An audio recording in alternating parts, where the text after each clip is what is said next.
I'm alright, yeah. Living in the shadows in the night, yeah. Always searching, looking for the light, yeah. Scientific notation. सबसे पहले scientific notation की definition को देख लेते हैं। Scientific notation is an easy way of writing numbers that are too big और too small to be written in decimal form. मतलब कोई भी नंबर जो बहुत ज़्यादा बड़े हों या बहुत ज़्यादा छोटे हों, उनको आसान तरीके से लिखने को हम लोग साइंटिफिक नोटेशन कहते हैं। साइंटिफिक नोटेशन लिखते कैसे हैं? साइंटिफिक नोटेशन के दो हिस्से होते हैं। एक नंबर, ऐसा नंबर जो ग्रेटर देन 1 होता है और लेस देन 10 होता है, और मल्टीप्लाई हो रहा होता है वो नंबर किसके साथ? पावर ऑफ एक्सपोनेंट ऑफ 10 के साथ। मतलब दो चीज़ों से बना होता है, एक नंबर से, एक पावर ऑफ एक्सपोनेंट ऑफ 10 से। एक एग्जांपल देख लेते हैं। फॉर एग्जांपल ये दो नंबर है हमारे पास, इसमें से चलिए हम लोग पहला नंबर उठा लेते हैं। तो हम पहले नंबर को किस तरह लिखेंगे? 5.67, मतलब सिर्फ हमने एक नंबर रहने दिया स्टार्ट में जो 1 और 10 के दरमियान था, मल्टीप्लाइड बाय 10⁻11।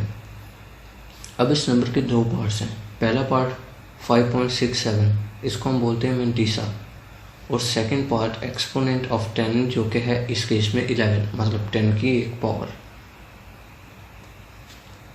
एडवांटेजेस क्या होते हैं साइंटिफिक नोटेशन के? एडवांटेज ये है साइंटिफिक नोटेशन का कि जब भी हम साइंटिफिक नोटेशन की फॉर्म में कोई भी नंबर लिखते हैं तो हमारे लिए बहुत ज़्यादा आसान हो जाता है कि हम कोई से भी दो नंबर्स को आपस में ऐड, मल्टीप्लाई, डिवाइड या सब्ट्रैक्ट कर सकते हैं।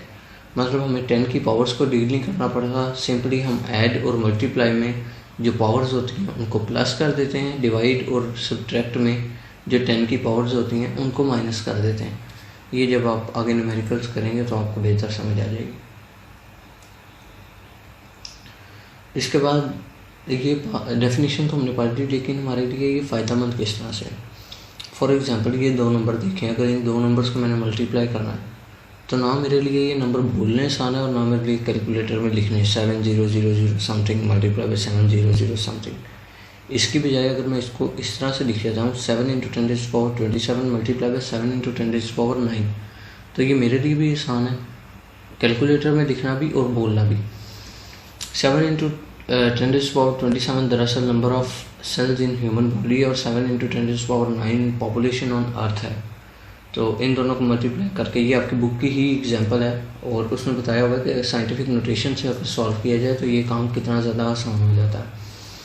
तो इसके रिजल्ट में हमारे पास ये मल्टीप्लिकेशन का रिजल्ट आ जाता है। सिंपली हमने 27 और 9 को ऐड कर दिया और 10 की पावर होगी 36। 27 + 9 = 36। लेकिन हमने अभी भी रूल पढ़ा है साइंटिफिक नोटेशन का कि जो सा मेंटीसा होगा वो 1 और 10 के दरमियान होगा। 35 क्योंकि बड़ा है तो हमने पॉइंट को 1 टू द लेफ्ट मूव किया तो पावर 36 से 37 हो गई, क्योंकि यही हमारी कॉमन कन्वेंशन है कि मेंटीसा हमेशा 1 से 10 के दरमियान रहेगा। आगे चलते हैं। इसके बाद इसी सेक्शन का अगला पार्ट है prefixes to the power of 10। ये क्या होते हैं? A mechanism in which a term in scientific notation is expressed by giving a proper name to its power of 10 is called prefix to the power of 10। मतलब अभी हमने देखा कि number multiplied by some power of 10, लेकिन अब क्या है कि उस पावर ऑफ 10 को हमने कोई नाम दे दिया। फॉर एग्जांपल सबसे ज़्यादा कॉमनली यूज होता है 10⁻³ के लिए किलो। मतलब क्या हम रिप्लेस करते हैं किस चीज़ के साथ? 10 की जो पावर होती है 10⁻³ समथिंग, उसको रिप्लेस कर देते हैं किसी नाम से, जैसे 10⁻³ को किलो के साथ रिप्लेस कर देते हैं। जिस तरह इस हमारे सामने भी नंबर लिखा हुआ है 3 × 10⁻−3, इसको हम लिख सकते हैं 3 मिलीमीटर्स, क्योंकि 10⁻−3 को हम लोग रिप्लेस कर सकते हैं मिली से।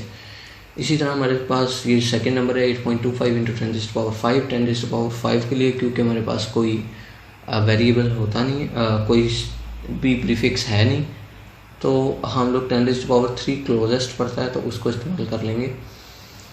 10⁻5 के अंदर से 10⁻3 की जगह पे तो हमने किलो लगा दिया, बाकी रह गया 10⁻2, जिसकी वजह से हमने स्टार्ट में लिख दिया 825, तो ये बन गया 825 किलोमीटर्स। मतलब 10⁻3 की जगह पे किलो और 10⁻2 जो बच गया उसकी जगह पे 8.25 को हमने 825 के अंदर बदल दिया। अच्छा, अब हम लोग टेबल देख लेते हैं जो कि बुक के अंदर गिवन है। इसके अंदर क्या क्या चीज़ें होती हैं? प्रीफिक्स होता है, डेसिमल मल्टीप्लायर्स होते हैं और इसका सिंबल होता है। ये क्या होते हैं? सबसे पहले ये वो नाम है जिनको हमने रिप्लेस करना है। कब रिप्लेस करना है? जब ये वाले नंबर जो हैं वो आएंगे, मतलब जब भी ये वाली पावर आएगी 10 की, उसको हम रिप्लेस कर सकते हैं इन नामों के साथ। इसके अलावा क्योंकि हम हमेशा ये पूरा नहीं लिखते योटा जीटा एक्सा बीटा, तो क्योंकि इस तरह तो बहुत ज़्यादा डिफ़िकल्ट हो जाएगा न्यूमेरिकल में, मतलब हम हर दफ़ा लिख रहे हों 5 नैनोग्राम मल्टीप्लाइड बाय समथिंग, वो बहुत लेंथी है। तो हम हमेशा क्या लिखते हैं? ये वाले सैम्पल्स लिखते हैं। मतलब जब भी हमने ये वाले प्रीफिक्स यूज़ करने होंगे तो हम प्रीफिक्सेस की जगह पे इनके सैम्पल्स को यूज़ कर लेंगे। इसी तरह ये टेबल कंटिन्यू करता है। आगे वाले प्रीफिक्सेस ये हैं, टोटल हमारे पास 20 प्रीफिक्सेस हैं। Kilo, hecto, deca deci, centi, milli, micro, ये अगले 7 हैं। ये 10 की पावर्स हैं जो कि हम रिप्लेस करेंगे इन प्रीफिक्सेस के साथ, और ये इनके सैम्पल्स थे आगे। इसके अलावा हमारे पास मज़ीद ये वाले प्रीफिक्सेस हैं, ये इनकी 10 की पावर्स हैं जिनके साथ हम रिप्लेस करेंगे, और ये सैम्पल्स हैं जो कि हम इन नामों की जगह पे यूज़ करते हैं। कुछ एग्जांपल्स देख लेते हैं कि हम इनको किस तरह से यूज़ करते हैं। फॉर एग्जांपल ये लिखा हुआ है 9 × 10⁻³ मीटर। मैंने नंबर को इसलिए चेंज नहीं किया स्टार्ट वाले को ताकि एग्जांपल्स बेहतर समझ आ सकें, क्योंकि हम इस टाइम सिर्फ प्रीफिक्सेस को डिस्कस कर रहे हैं।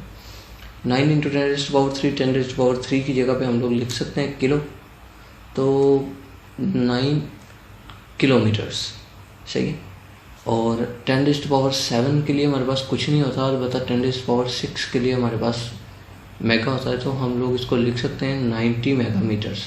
मतलब 10⁻6 की जगह मेगा, और जो 10 बच गया था उसको 9 के साथ मिला के 90 कर दिया। इसी तरह 10⁻9 गैगा होता है तो 9 गैगामीटर्स। 10⁻−9 नैनो होता है तो 9 नैनोमीटर्स। इसी तरह 10⁻−4 के लिए हमारे पास कुछ भी नहीं होता, लेकिन हमारे पास 10⁻−3 के लिए मिली मौजूद होता है, तो हम लिख सकते हैं इसको 0.9 मिलीमीटर्स।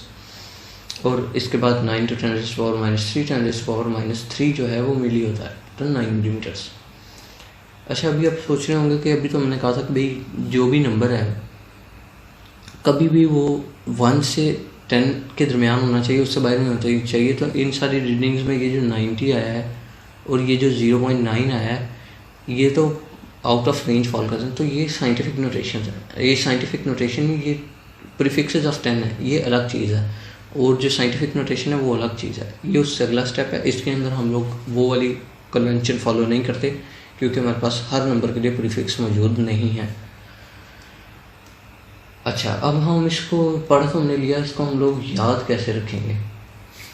अच्छा, अभी अगर आप पूरे टेबल को देखते हैं बुक के अंदर तो आपको पता लगेगा कि ये जो टेबल चल रहा है ये 24 से -24 तक चल रहा है, मतलब 3 माइनस हो रहा है।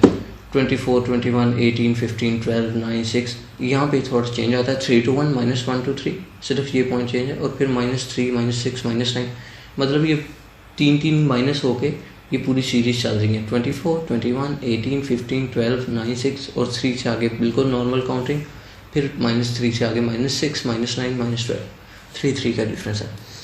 अब इसको हम लोग याद कैसे करेंगे? मैंने तो इसको इस तरह से याद किया था कि ये जो लाइन है ना, इसको एक लाइन के अंदर लिखें आप, ठीक है, और इसको रट्टा मार लें। 4-5 बार पढ़ेंगे आपको रट्टा बच जाता है।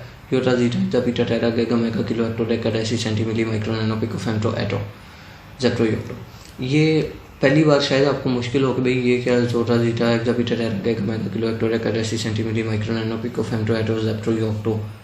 ये बहुत लंबा है, याद करने में टाइम लगता है, लेकिन एक दफ़ा याद हो जाए तो आप सारा टाइम यूज़ कर सकते हैं। और इसके अलावा जब आप यूज़ करना शुरू हो जाएंगे तो आपको ये याद रखने की ज़रूरत भी नहीं पड़ेगी, क्योंकि ये न्यूमेरिकल्स के अंदर इस्तेमाल होते रहेंगे। लेकिन फ़िलहाल के लिए आप इसको रट्टा मार लें। इसके अलावा एक और बात आपने याद रखनी है कि एक्सा बीटा टेरा मेगा जो हैं, इनका पहला लेटर कैपिटल होगा जब भी आप इनको फुल फॉर्म में लिखेंगे। इसके अलावा फर्स्ट 7 सैम्बल्स जो हैं, जो कि हैं Yotta zetta exa peta tera गैगा और मेगा, ये जो 7 हैं इनके सैम्बल्स भी कैपिटल लेटर्स ही हैं। ये चीज़ आपको याद रखनी है। मेगा का एम कैपिटल होता है, मिली का एम स्मॉल होता है, ये सारी चीज़ें आपको खुद याद रखनी पड़ेंगी। ये पॉइंट्स मैंने यहाँ पे लिख दी हैं। ऊपर तेरे लटकी है परफॉर्मेंस की तलवार, और रट के क्यों टैंकर फुल, आंखें बंद तो डब्बा गुल।